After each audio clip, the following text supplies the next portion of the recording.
नमस्कार दर्शकों, मैं हूं अमित बॉटसन और आप देख रहे हैं रंजी टीवी इंडिया।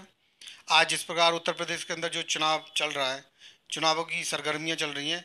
आज हमारे साथ उपस्थित हैं जितेंद्र प्रसाद जी, जो कि एक जाने माने राजनीतिक विशेषज्ञ हैं, राजनीति के बारे में अच्छी तरह से जानते हैं।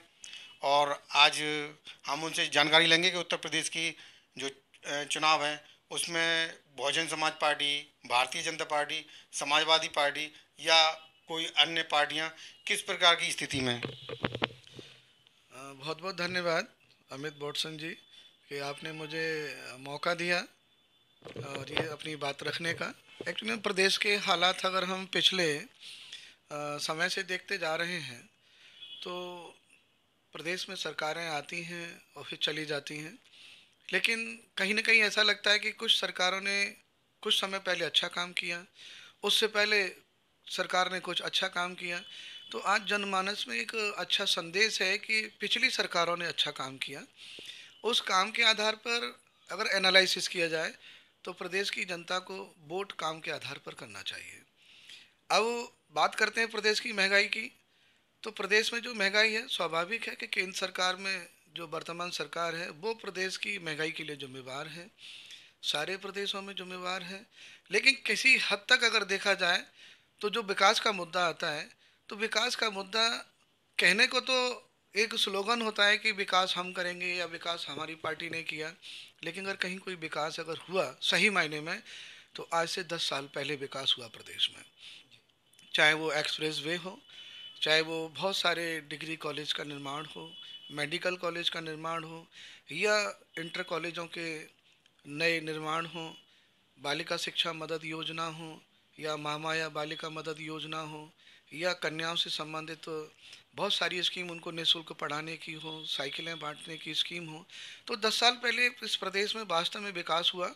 और शिक्षा के स्तर पर, सुरक्षा के नाम पर, और जो लॉ एंड ऑर्डर था, निसंदेह आप किसी भी प्रदेश की जनता के किसी भी व्यक्ति से पूछ सकते हैं कि लॉ एंड ऑर्डर किस समय ज़्यादा अच्छा रहा।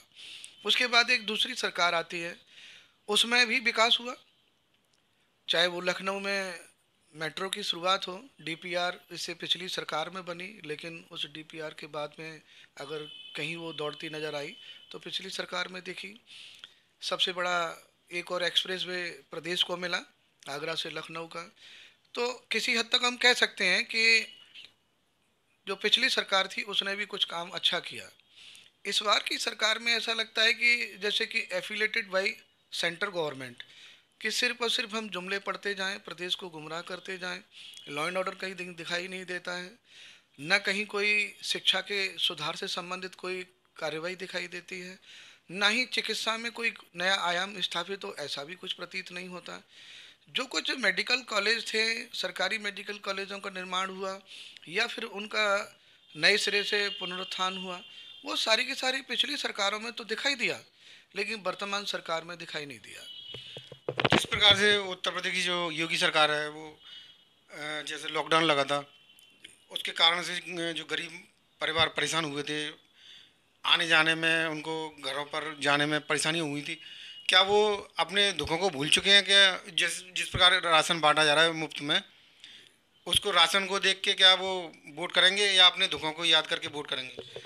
निसंदेह जी, आपने बहुत अच्छी बात पूछी है जिसमें मैं चर्चा करने जा रहा था कि किसी माँ से पूछो कि उसका लाडला उसकी गोद में तड़पते हुए दम तोड़ गया। किसी बहन से पूछो कि उसकी राखी का जो सपना था वो टूट गया। किसी बाप से पूछो कि उसके इस कंधे पर उसके जवान बेटे की लाश रखी हुई है, डेड बॉडी लेके लोग, कहीं एम्बुलेंस नहीं है, कहीं साधन नहीं है। मतलब चारों तरफ लॉकडाउन के दौरान ऐसा लग रहा था कि मंजर शून्य की ओर जा रहा है। लोगों को अपनी लाइफ ऐसे लग रही थी, प्रतीत हो रही थी। मैं यहाँ भी जहाँ निवास कर रहा हूँ इस समय, उस वहाँ से हम देखते थे छतों से खड़े होकर के हाईवे के द्वारा कितने हज़ारों लोग पैदल नंगे पैर भूखे प्यासे किस तरह से सफ़र कर रहे हैं। तो इस मंजर को प्रदेश की जनता कदापि नहीं भूलेगी, क्योंकि उन्होंने अपने बहुत ही डियर नियर को खोया है, अपने सगे संबंधियों को खोया है। और इसके बावजूद आज वही व्यवस्थाएं जो उनको उस समय मिलनी चाहिए थी, या तो घर जाने की थी, या जहां वो लोग अपने काम के लिए अपने घर को, अपने घर परिवार को छोड़ के गए थे, या उनको व्यवस्थाएं वहीं मिल जाती। तो प्रदेश सरकार वर्तमान में सिर्फ अपना टैग लगाकर उनके आंसू पहुंचने का काम करने का प्रयास कर रही है। तो ये आंसू पहुंचने का काम नहीं है, बल्कि उनके घावों पर नमक छिड़कने का के बराबर है। मेरे अनुसार तो इस समय जो वर्तमान सरकार है, इसका कहीं कोई किसी भी सेक्टर में, चाहे वो शिक्षा का हो, चिकित्सा का हो या लॉ एंड ऑर्डर का हो, हर मोर्चे पे ये वर्तमान सरकार फेल है। आज जो उत्तर प्रदेश के अंदर जो 2022 का जो चुनाव हो रहे हैं, तो जनता किसकी ओर ज़्यादा देख रही है? बीजेपी की तरफ या बीएसपी की तरफ या समाजवादी पार्टी की तरफ? जैसा आज प्रदेश में माहौल है, उस माहौल के लिए कहीं ना कहीं प्रदेश की जनता भी जिम्मेदार है। और जनता ने विश्वास जताया, स्वाभाविक है, डेमोक्रेसी है, परिवर्तन होना चाहिए। उस परिवर्तन के तहत जनता ने मौका दिया भारतीय जनता पार्टी को इस बार। और Bharatiya Janata party law and order के मामले में फेल रही, महंगाई के मामले में फेल रही, सुरक्षा के मामले में पूरी तरह से फेल है, और विकास के नाम पर भी पूरी तरह से फेल है। जैसा कि हम सब लोगों से बात करते हैं, हमारा शिक्षक वर्ग है, समाज से बहुत सारे लोगों से ताल्लुक़ रखते हैं, सब लोगों से बात करते हैं। तो ऐसा नहीं है कि भारतीय जनता पार्टी में सिर्फ और सिर्फ कुछ जाति विशेष लोगों का ही केवल भागीदारी हो। उसमें सभी जाति धर्म के वर्ग के सब लोगों ने उसमें हिस्सेदारी दी, वोट दिया, लेकिन उस आधार पर वो खरी नहीं उतरी। दूसरा, अगर हम दूसरे नज़रिए से देखते हैं कि अगर भारतीय जनता पार्टी खरी नहीं उतरी है, तो दूसरा मुकाबला जिस प्रकार से अन्य चैनलों के सर्वे के आधार पर दिखाई दे रहा है कि प्रदेश में अगर मुकाबला कहीं है तो भारतीय जनता पार्टी और समाजवादी पार्टी में है। तो मैं आपके इस चैनल के माध्यम से केवल इतना ही कहना चाहूँगा कि एक तो विकास के मुद्दे पे फेल, लॉ एंड ऑर्डर के मुद्दे पर फेल, और बहुत सारी चीज़ें हैं जिन चीज़ों की अगर हम व्याख्या करने बैठ जाएं, चर्चा करने बैठ जाएं, तो काफ़ी समय लगेगा। क्योंकि भारत की बेटी जाति विशेष से अगर ताल्लुक़ रखती है तो भारत की बेटी नहीं है, और यदि किसी जाति विशेष वर्ग से अगर ताल्लुक़ रखती है तो भारत की बेटी है। उस पर बहुत सारी चीज़ें शासन प्रशासन की तरफ से बड़ा प्रोटेक्शन मिलता है, लेकिन एक विशेष वर्ग को इस सरकार के दौरान कोई प्रोटेक्शन या न्याय की व्यवस्था नहीं मिली। तीसरा, समाजवादी पार्टी के बारे में ये कहा जाता है, और चर्चाएं भी आम है, मैं भी इस बात से इत्तेफाक रखता हूँ और सहमत भी हूँ कि सपा सरकार जब भी बनती है तो कुछ न कुछ विशेष वर्ग का एक तरह से गुंडागर्दी स्टार्ट हो जाती है, कहीं ना कहीं अपहरण उद्योग भी पनपने लगता है, और एक तरह से व्यापारी वर्ग में भी कहीं ना कहीं भय का माहौल व्याप्त हो जाता है। तो हर व्यक्ति एक तरह से जो अपना व्यवसाय करना चाहता है या थोड़ा साधन संपन्न है, तो वो असुरक्षा की भावना महसूस करता है। तो ये खामियां हैं। तीसरा, एक आती है जिसको आज मीडिया के द्वारा या अन्य किसी सर्वे के द्वारा उसको दौड़ से बाहर बताया जा रहा है, वो है बहुजन समाज पार्टी। तो बीएसपी के बारे में मैं केवल इतना ही कहना चाहता हूँ कि उसने एक टेलर आपको 2007 से लेकर 12 तक दिया। उस दौरान 5 साल के दौरान न तो कहीं कोई दंगा हुआ, न कहीं किसी के साथ गैंगरेप हुआ। अगर किसी ने अगर हिमाकत की, चोरी डकैती करने की, जो चिन्हित बदमाश थे, बड़े बड़े धुरंधर थे, तो या तो प्रदेश की मुखिया ने अपनी शासन के दौरान उनको अपने आवाज़ से ही पकड़वा के जेल में डालने का काम किया, या फिर वो अपने आप ही ऑटोमेटिक प्रदेश की सीमाओं को छोड़कर चले गए। तो वर्तमान अगर स्थितियां देखते हैं, लॉ एंड ऑर्डर के लिए, विकास के लिए, शैक्षिक विकास के लिए, बेरोजगारी थोड़ी दूर करने के लिए, और ईमानदारी से जो भर्तियां शिक्षकों की हों या पुलिसमैन की हों, अगर कहीं कोई एग्जाम्पल दिया तो मैं समझता हूं कि ये तो एक रिकॉर्डेड बात है कि बीएसपी के शासनकाल में पुलिसकर्मियों की भर्ती हुई, पैर में चिप लगाकर, ऐसी ईमानदारी से भर्ती देश में पहले कभी नहीं हुई। चाहे वो 69,000 शिक्षकों की भर्ती हो अन्य विभागों में, और 1.25 लाख से ज़्यादा सफाई कर्मचारियों की भर्ती हो। तो विकास के मुद्दे पर, रोजगार के मुद्दे पर, तो मैं समझता हूँ बहुजन समाज पार्टी निसंदेह इन सभी लोगों से आगे है। तो प्रदेश की जनता ये बैलेंस कर रही है आज की डेट में। वो देख रही है कि चुनावी समर धीरे धीरे आने वाला है, और 10 तारीख को पहले फेज में आगरा मंडल में इलेक्शन है। तो इस इलेक्शन को देखते हुए तो निश्चित ही प्रदेश की जनता शायद मूड बना चुकी होगी कि हमें लॉ एंड ऑर्डर पर, विकास पर, शिक्षा के स्तर पर और सुरक्षा के स्तर पर, महंगाई के मुद्दे पर वोट करने का मन बना चुकी है। और मैंने भी अपना मन बना लिया है कि मुझे किसे वोट करना है। आज की स्थिति को देखते हुए उत्तर प्रदेश की जनता आपके मुताबिक किस पार्टी को वोट देना चाहिए? जैसे प्रदेश में हालात हैं कि कहीं आदमी असुरक्षित महसूस कर रहा है, कहीं बेरोजगारी के मामले में ठगा सा महसूस कर रहा है, कहीं संसाधन विहीन होता जा रहा है, महंगाई की मार भी झेल रहा है, फिर भी उत्तर प्रदेश का मतदाता 2022 के चुनाव में तैयार है कमर कस के कि मुझे वोट करना है, उसका मताधिकार है। और मैं भी ये मानता हूँ कि प्रदेश की जनता को बढ़ चढ़कर मतदान करना चाहिए, क्योंकि जब तक हम अपने मतदान के द्वारा सही सरकार नहीं चुनेंगे तब तक हम अपने बच्चों को, नौनिहालों को शिक्षा के स्तर में सही गुणवत्ता है, सुरक्षा की भावना पैदा हो। तो इस प्रकार से ये सारा माहौल तैयार होता है एक अच्छी गवर्नमेंट के द्वारा।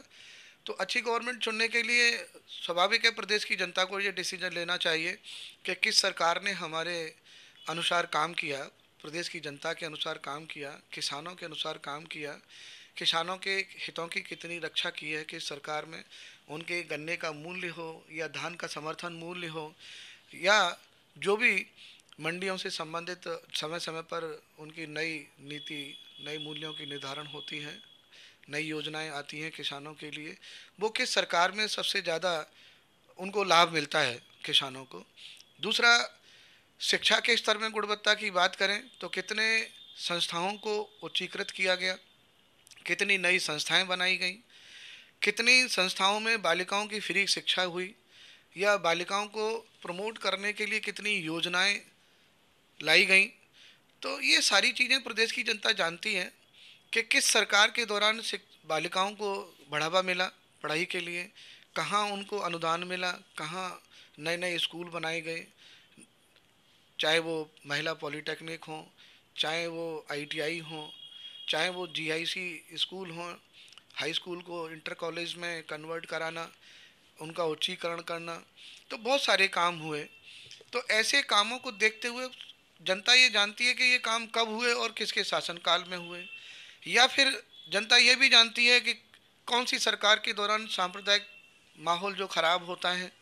जनता ये भी जानती है कि किस सरकार के दौरान जो खाली प्लॉट है वो उस पर कब्जा होता है। जनता ये भी जानती है कि लॉ एंड ऑर्डर किसके शासनकाल में सबसे बढ़िया रहता है। जनता ये भी जानती है कि बहन बेटियां चाहे वो दिन हो या रात हो उस समय किसके शासनकाल में सुरक्षित रहती हैं। तो मेरा तो आपके इस चैनल के माध्यम से मैं आपको बहुत बहुत धन्यवाद देता हूं कि आपने मुझे बोलने का मौका दिया, कवरेज करने का मौका दिया। तो मैं तो केवल आपके माध्यम से यही कहना चाहूँगा कि प्रदेश की जनता को ये निर्णय ले लेना चाहिए, और जहाँ तक है कि ले चुकी भी होगी, कि उन्हें शिक्षा के विकास पर, चिकित्सा, सुरक्षा और जो प्रदेश में लॉ एंड ऑर्डर है, इसके नाम पर जनता प्रदेश की जो है मन बना चुकी है, वो वोट कास्ट करेगी अपना। और डेफिनेटली इस चुनाव में परिवर्तन दिखाई देगा आपको कि जनता आखिर चाहती क्या है। अगर जनता ने ये डिसाइड कर लिया है कि हमें किस प्रकार से ठगा गया है, जुमले बना के सुना के, जनता ये भी निर्णय करेगी कि वो अपने सगे संबंधियों का अपहरण को रोके।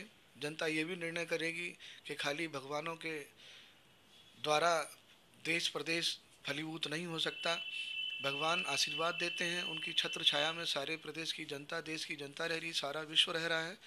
तो वो भगवान ये भी देख रहा है कि उनके भक्तों को या उनके सारे जो नुमाइंदे हैं उनको कौन सही सुरक्षा प्रदान करेगा। तो सुरक्षा जो सही प्रदान करेगा, शिक्षा सही देगा, भर्तियां ईमानदारी से करेगा और जो नए आयाम स्थापित करेगा बेरोजगारी दूर करने के लिए प्रदेश में, जनता उसको वोट करेगी और करना भी चाहिए। Thank you. आज जो आपने हमारे चैनल पर अपने विचार रखे और हमारे चैनल पर बात करने के लिए बहुत बहुत धन्यवाद। धन्यवाद। दर्शकों, आपको हमारा चैनल पसंद आता है तो लाइक करें, शेयर करें, कमेंट करें, सब्सक्राइब करें, जिससे कि हमारा चैनल आगे बढ़ सके और हम देश की सेवा कर सकें। इसी के साथ नमस्कार।